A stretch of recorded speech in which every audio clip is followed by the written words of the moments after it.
Salut tout le monde, c'est Atsukison et on se retrouve pour une nouvelle critique analyse des épisodes de One Piece. On va parler de l'épisode 778, Direction Rêverie, Rebecca et le royaume Sakura. Pour ma part, cet épisode a été meilleur que l'épisode précédent, donc l'épisode 777, où pour moi, je vous l'avais dit, il y avait beaucoup trop de flashbacks par rapport à Vivi. Là, on va retrouver quand même un petit peu de flashback, mais je trouve qu'il y a un peu moins de flashback. Il y a quand même 1 ou 2 minutes de moins, c'est déjà pas mal. Et à la place de ces 2 minutes de moins, on a un peu plus de choses par rapport à d'autres informations quand même très intéressantes. On va parler donc de la première chose de cet épisode, c'est tout simplement Luffy et les autres, donc on va les retrouver. Et souvenez-vous, à la fin de l'épisode 777, on avait eu Carotte qui est sortie d'un coup du navire et du coup tous les autres étaient sous le choc, ils se sont demandé comment ça se fait qu'elle est là. Et donc là c'est ce qu'elle va dire, enfin c'est ce on va savoir. Elle a tout simplement envie de prendre la mer et elle les a suivis sans se faire avoir. En fait, elle les a suivis pour aller sur le navire et faire le voyage avec eux. Donc du coup, Pedro demande à faire demi-tour parce que du coup, il veut pas que Carotte reste auprès d'eux pour cette petite aventure, parce que c'est vrai qu'il y aura quand même, ils vont quand même se confronter contre un Yonko, hein. Big Mom c'est pas n'importe qui, c'est un Yonko, un des 4 empereurs, donc c'est pas n'importe qui, mais du coup Carotte supplie Pedro et les autres de rester sur le navire. Donc du coup, de toute façon, ils n'ont pas d'autre choix. Ils vont pas faire demi-tour pour aller le ramener. Et Carotte veut pas se faire gronder par Wanda. Donc ça, c'est une première des choses par rapport à Luffy. Ensuite, on va encore retrouver Luffy, enfin, dans le même truc. Mais je veux dire, c'est que il crève la dalle, voilà, clairement, Luffy crève la dalle et il veut que quelqu'un cuisine à manger. Donc du coup, Nami se porte volontaire et il demande aux autres donc de tenir le navire et de prendre la bonne direction. Évidemment, il s'agit de Nami, donc du coup, voilà, elle demande ça vous fera tant et tant de berry, voilà.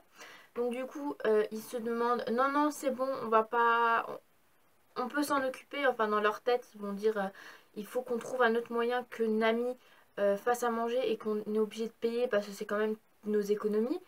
Et non, Chopper et Brooke vont se dire faut aussi qu'on fasse quelque chose parce que si Luffy s'approche de la cuisine, ça va mal aller. Je sais pas si vous voyez le truc.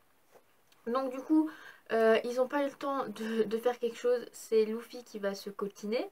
Donc du coup, ils vont se retrouver donc, dans la cuisine. Donc en même temps, il y aura Brooke qui va faire qui va faire une petite visite du navire à Carotte. Voilà. Luffy se coltine la cuisine. Donc je pense que ça va très très mal aller. Voilà, clairement. Parce que Luffy qui fait à manger, je vois pas le truc. Voilà. Ensuite, on va avoir une dernière chose, c'est par rapport à un journal. Voilà, il y a Pedro qui réceptionne un journal pour savoir donc les derniers titres qui se sont passés donc dans le monde. Et on va retrouver un gros titre. Voilà, c'est par rapport à l'armée révolutionnaire. Tout simplement, l'île l'île où a été l'armée révolutionnaire a été enfin dévoilée. Donc le quartier général de l'armée révolutionnaire Blatingo, j'arrive jamais à prononcer ce mot, voilà, a été tout simplement découvert et a été saccagé. Et ça, on se pose la grosse question, c'est qui a pu donc saccager ce quartier. Mais souvenez-vous, à la fin de Dressrosa, il y a eu Burgess, je sais plus si c'est comme ça qu'on le prononce, j'arrive jamais à prononcer certains noms. Burgess se retrouve donc à Blatingo, donc derrière un rocher, et s'est rendu donc au quartier général de l'armée révolutionnaire. Et il était en train de téléphoner, enfin, voilà, enfin téléphoner dans le mot avec le Dendelmushi, à Barbe Noire. Et il lui a dit qu'il y a quelque chose de très intéressant que tu peux faire. Donc moi, pour ma part, je suis sûre et certain, c'est Barbe Noire qui a saccagé le quartier général de l'armée révolutionnaire. Et ça, c'est quelque chose de très intéressant qu'on le sache, parce que je pensais qu'on allait savoir, parce que quand même, on avait quand même vu Burgess se cacher derrière un rocher de l'armée du quartier général de l'armée révolutionnaire. Et c'est vrai qu'on n'en avait pas eu de plus d'informations quand on était sur l'arc de Zou. Voilà. Donc maintenant, on va avoir un peu plus d'informations par rapport à ça.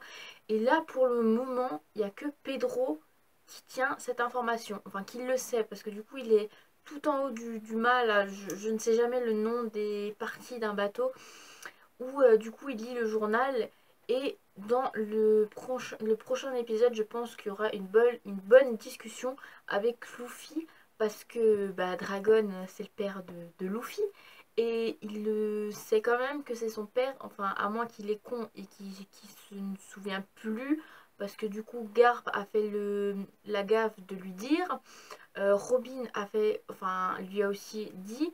Et tout le monde était sous choc quand ils ont su que le père de Luffy était Monkey D. Dragon. Donc ça s'était passé à Water 7 à la fin quand ils ont vaincu le CP9, qu'ils ont saccagé, enfin qu'ils n'ont pas tout saccagé, mais qui sont partis donc de d'Eni Lobby et qui voilà, qui ont fait un petit peu leur petite course avant d'avoir leur nouveau navire. Et quand ils ont fait la rencontre de Garp. Ensuite, on va avoir le royaume de Sakura. Et le royaume de Sakura, c'est tout simplement donc l'île de Drum. Une fois que Wapol a été vaincu et a été envoyé je ne sais pas où par Luffy, l'île de Drum s'est appelée le royaume Sakura. Et ils ont eu Dalton comme roi. Voilà. Et ouais, Dalton, le royaume Sakura, je ne sais plus quel pouvoir il a. Dalton, il a un pouvoir de Zoan, ça je le sais. Mais alors, le nom du fruit, je vais regarder ça. Euh, ah oui, oui, je vois maintenant le type de fruit qu'il a. Il a le fruit du taureau là. Mais c'est un fruit du Zoan, ça c'était sûr, je le savais. Et le nom de ce fruit, c'est le fruit du bovin, la version bison, voilà, donc c'est un Zoan. Et c'est le Ushi Nomi, voilà, il a ce pouvoir-là, donc le fruit du bison.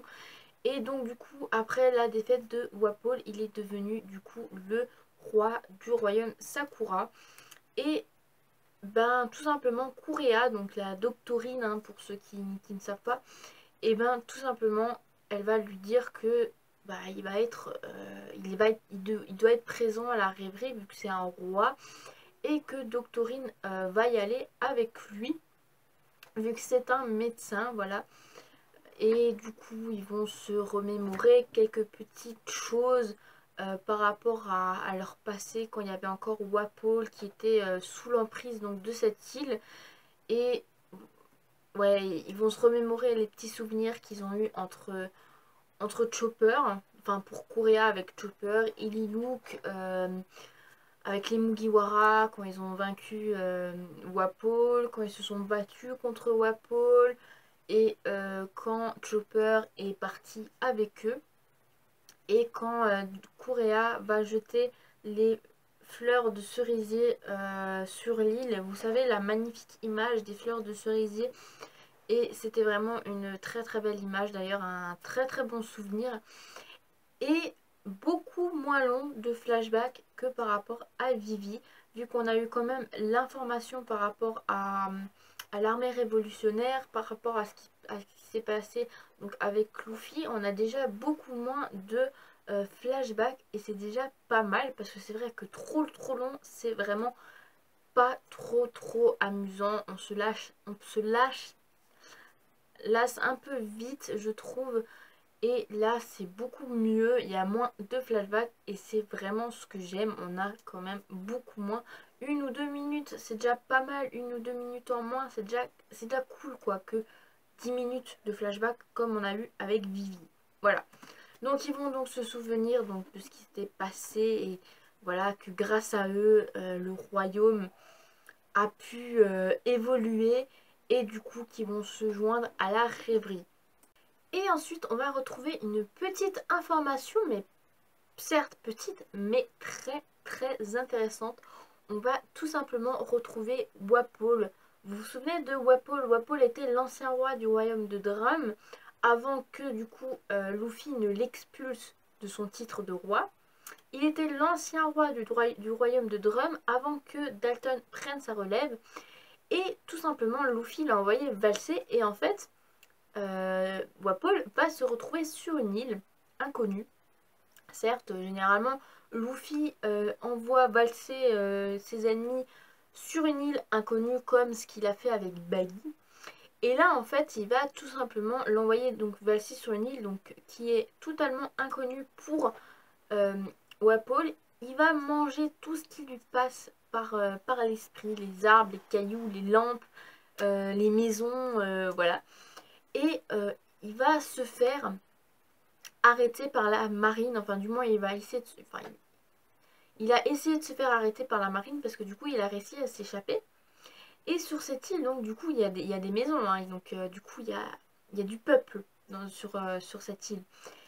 Et il va se retrouver ben, tout simplement tout seul, comme un pauvre, hein, clairement on le voit tout flétri et tout, en très mauvaise posture, on dirait qu'il commence à être vieux avec de la barbe et tout ça, enfin voilà clairement.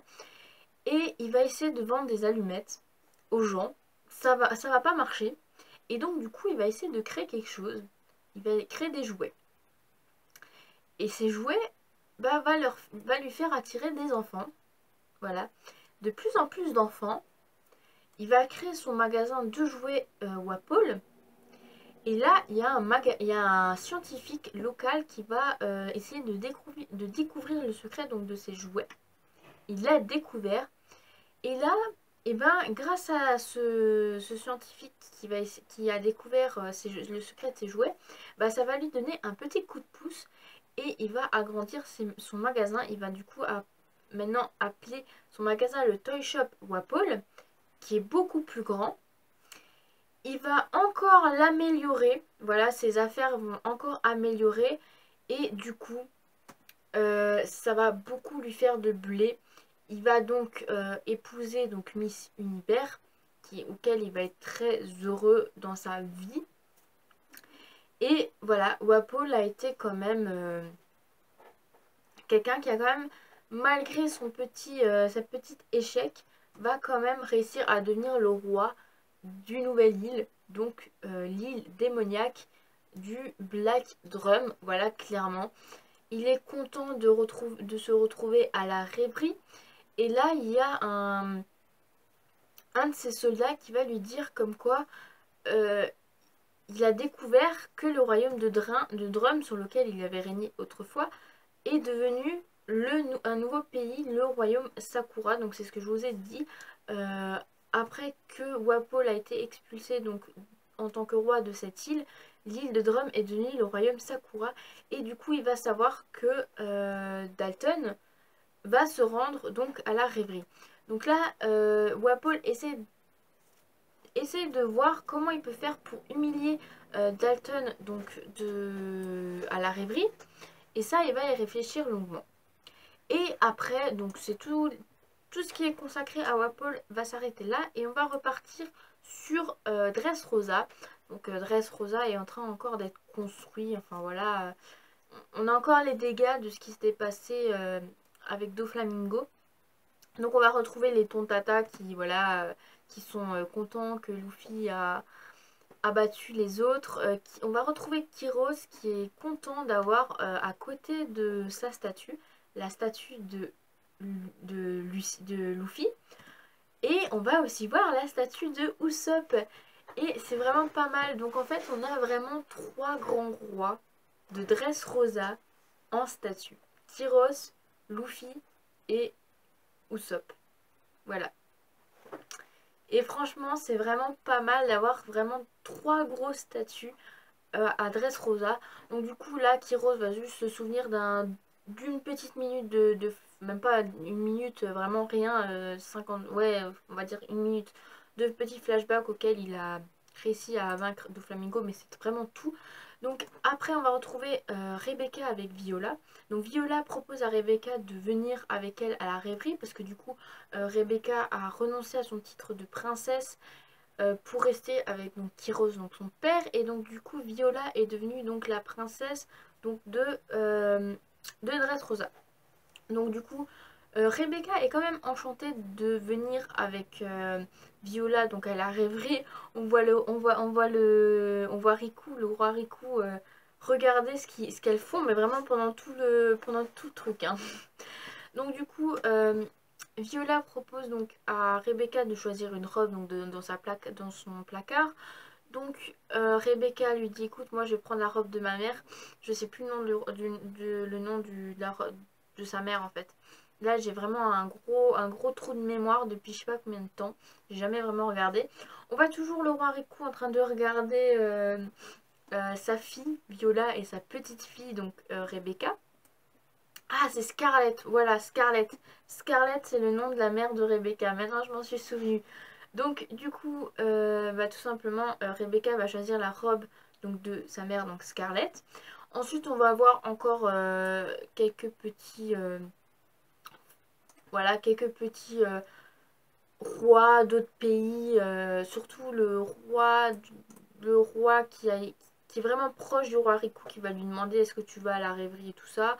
Voilà, c'est Isabello II, du royaume de Provence. Donc du coup, voilà, Riku, il est vraiment un peu... c'est pas qu'il veut pas, mais... Ouais. En fait, il dit que tout le monde considère ça comme des vacances, mais voilà, qu'en fait, c'est pas des vacances. Il a vraiment une air un peu... ouais, j'ai pas envie d'y aller, quoi, clairement. Et voilà. C'est vraiment des petites choses, mais il y a eu quand même des informations par rapport à Rebecca. Qu'est-ce qu'ils sont devenus, qu'est-ce que le royaume est devenu. C'est quand même pas mal. On a eu moins de flashbacks par rapport au royaume de Drame. Et ensuite, tout simplement, l'épisode s'arrête ici. Et la semaine prochaine, nous allons retrouver du Kaido avec du Barbe Noire.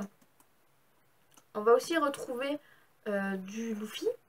Et le titre de l'épisode de la semaine prochaine, donc l'épisode 579, va s'appeler Le retour de Kaido, la pire génération menacée.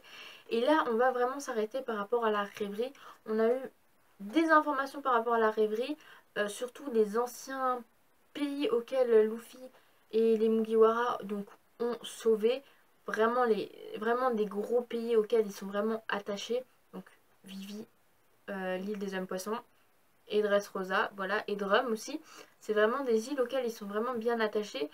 Et j'ai hâte de voir l'épisode de la semaine prochaine. Je pense que ça va vraiment être du lourd. Là, on va vraiment s'écarter de la rêverie et rentrer dans l'île de Totland. Et ça, c'est vraiment bien. Donc voilà, je pense que la semaine prochaine, on aura des informations encore par rapport au quartier général de l'armée révolutionnaire. Et on aura des informations par rapport à Kaido. Donc voilà, j'espère que cette critique analyse de l'épisode 778 de One Piece vous aura plu. N'hésitez pas à l'aimer, à la partager, à vous abonner, à regarder mes prochaines critiques analyses, mes anciennes critiques analyses, mes critiques analyses de chapitres pour ceux qui lisent les chapitres et mes autres vidéos bien sûr. Donc sinon je vous souhaite une très très bonne journée et je vous dis à de prochaines aventures One Piece. Allez, salut mes Nakama!